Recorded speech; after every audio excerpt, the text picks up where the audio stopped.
Despite industry turmoil casting a dark cloud over the year, 2023 turned out to be a pretty decent year for movies in the end. Barbie and Oppenheimer enticed people into the cinema for an all-day extravaganza, Mario showed that video game movies could actually be half decent, and we also got to experience new efforts from masters like Martin Scorsese and David Fincher in Killers of the Flower Moon and The Killer, respectively. But for every winner, there must unfortunately also be a loser, or in this case, 10 losers, with 20 bad films between them.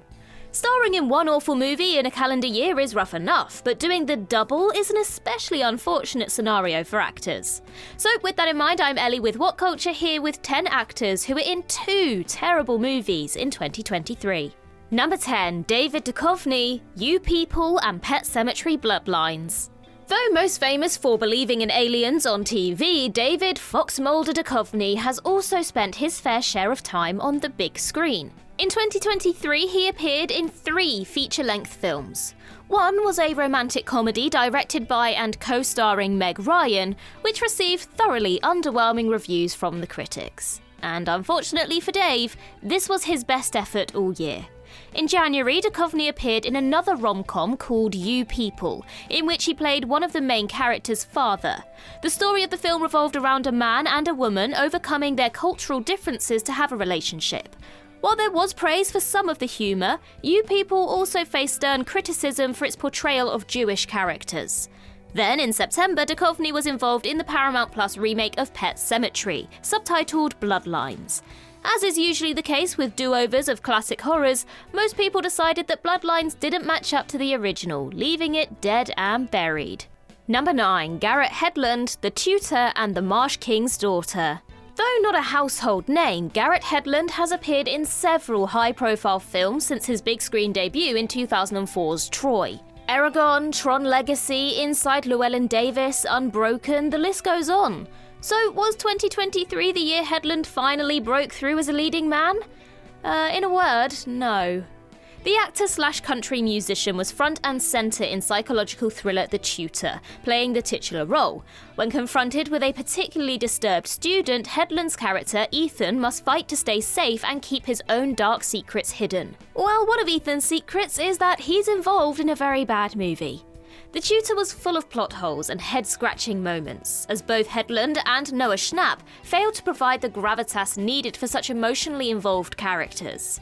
Later in the year, Hedland was also involved in The Marsh King's Daughter, another thriller starring Daisy Ridley. Despite swapping Will Byers out for Ray Palpatine, this film fared little better, leaving Hedland with a pair of duds to round out his 2023.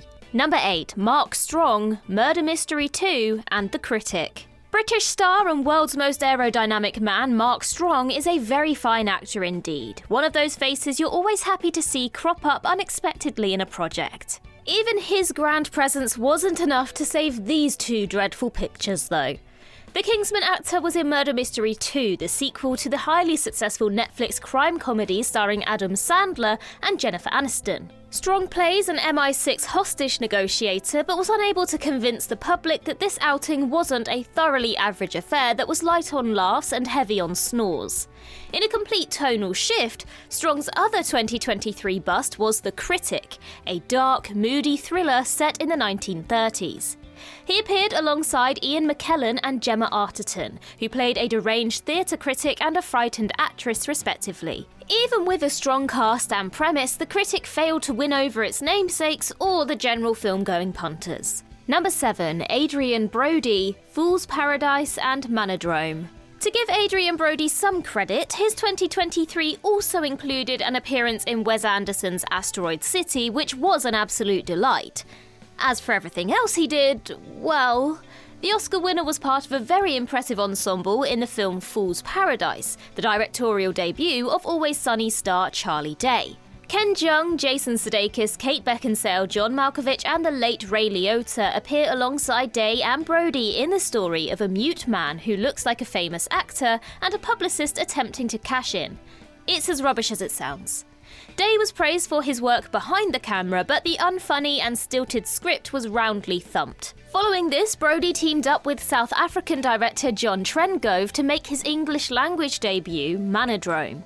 Also starring Jesse Eisenberg, Manodrome is about a cult of incels led by Brody's character, who attempt to recruit a young man to their cause. What could have been an incisive look at a hot-button issue ended up being fairly unremarkable, something exacerbated by the fact it featured two really compelling leads in Eisenberg and Brody. Number 6, Diane Keaton, Book Club, The Next Chapter, and Maybe I Do. Aged 77 and with enough great performances in her back catalogue to secure her legacy, Diane Keaton should really just be allowed to do whatever she wants. That being said, this is a list about bad films in 2023, so Miss Annie Hall must be made accountable for her actions. In 2018, Keaton appeared in a film called Book Club, about a group of elderly women whose lives change when they get together to read 50 Shades of Grey. Somehow, it did well enough to get a sequel in 2023, which saw Keaton and her co-stars whisked off to Italy in true comedy sequel fashion. While it's not going to offend anyone, Book Club The Next Chapter is stuffed full of lazily written jokes and enough look at how nice it is that these old people are doing things moments to make you vomit. Then there was Maybe I Do, a romantic comedy in which Keaton plays one of several people coming to terms with the romance in their lives. Trope-heavy and thoroughly uninspired, Maybe I Do struggled to impress even the most die-hard of rom-com fans. Number 5, Owen Wilson, Haunted Mansion and Paint. Somebody, somewhere, thought it would be a good idea to let Owen Wilson play Bob Ross, and that someone was Owen Wilson. The voice of Lightning McQueen, and some other stuff too, donned the biggest fake perm he could find and picked up a brush to star in Paint, a film about a fictional character named Carl Nagel, clearly inspired by the Joy of Painting figure. This baffling production stops being interesting as soon as you get over the fact that the wow guy is playing the happy little tree guy, and it was received by viewers in a very un-Bob Ross manner. Wilson's other big payday this year came from Disney, when he starred in the Haunted Mansion remake. The only scary thing about this venture was just how uninspired the whole thing was. It wasn't frightening, and it wasn't very funny.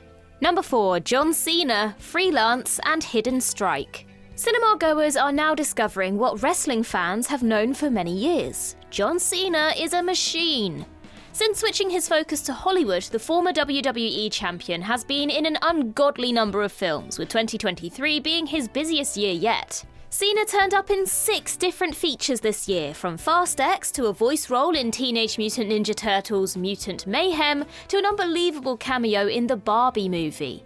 But as the old saying goes, quantity does not always equal quality. Mr. You Can't See Me also starred in something called Freelance, where he played an ex-Special Forces soldier tasked with protecting a journalist on a dangerous mission. Meant to be an action comedy, Freelance failed at both, with Cena's usual charm failing to elevate a bland and worn-out narrative. Hidden Strike from July was a bit of a dream come true for action fans, as it paired Johnny Boy with another combat legend in Jackie Chan. Sadly, this dream soon turned into a nightmare, as Hidden Strike ended up being an entirely forgettable barrage of bullets and mindless one-liners. Someone out there probably loved it though. Number 3, Chris Pine, Pool Man and Wish. Spare a thought for Chris Pine, who's on this list twice as an actor and once as a director. The modern-day Captain Kirk got behind the camera for a film called Pool Man, in which he also starred as a swimming pool cleaner who accidentally uncovers a massive criminal operation.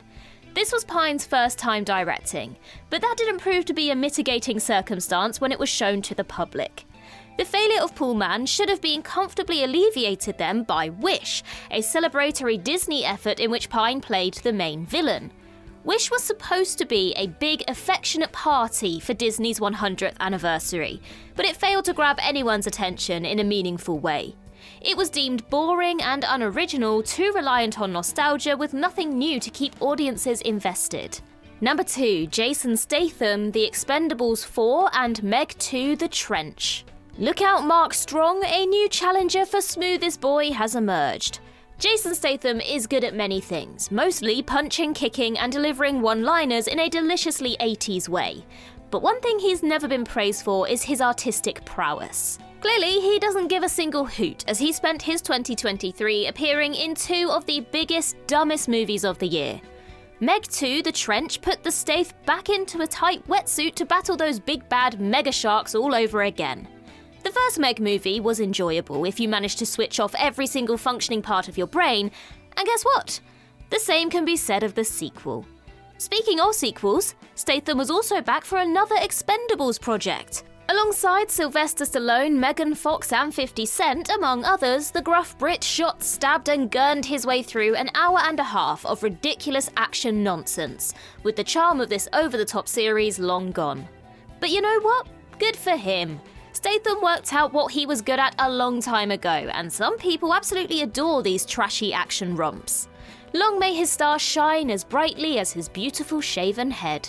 And number 1, Chris Evans, Ghosted and Pain Hustlers. Chris Evans and Ana de Armas had great chemistry in Knives Out, so there was a chance that their pairing in action comedy Ghosted would yield some great results. With de Armas as an ass-kicking super spy and Evans as her accidental companion, Ghosted had some nice ideas, but failed to execute them in an entertaining way.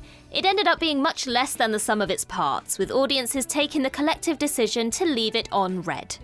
Then came Pain Hustlers, which put Evans opposite another strong partner in Emily Blunt. The first Avenger plays a sleazy pharmaceutical rep who recruits Blunt for a shady mission, all under the direction of Harry Potter maestro David Yates. Sadly, despite the talent involved, Pain Hustlers ended up being a half-hearted stab at a very serious issue, failing to deal with the weight of the subject and collapsing under itself. Nobody is saying that any of this is Evans' fault, because everyone is scared he'd beat them up, but post-Marvel outings like The Grey Man and the aforementioned duo of Ghosted and Pain Hustlers have largely failed to do his talents justice. Here's hoping he has some better material to work with in 2024.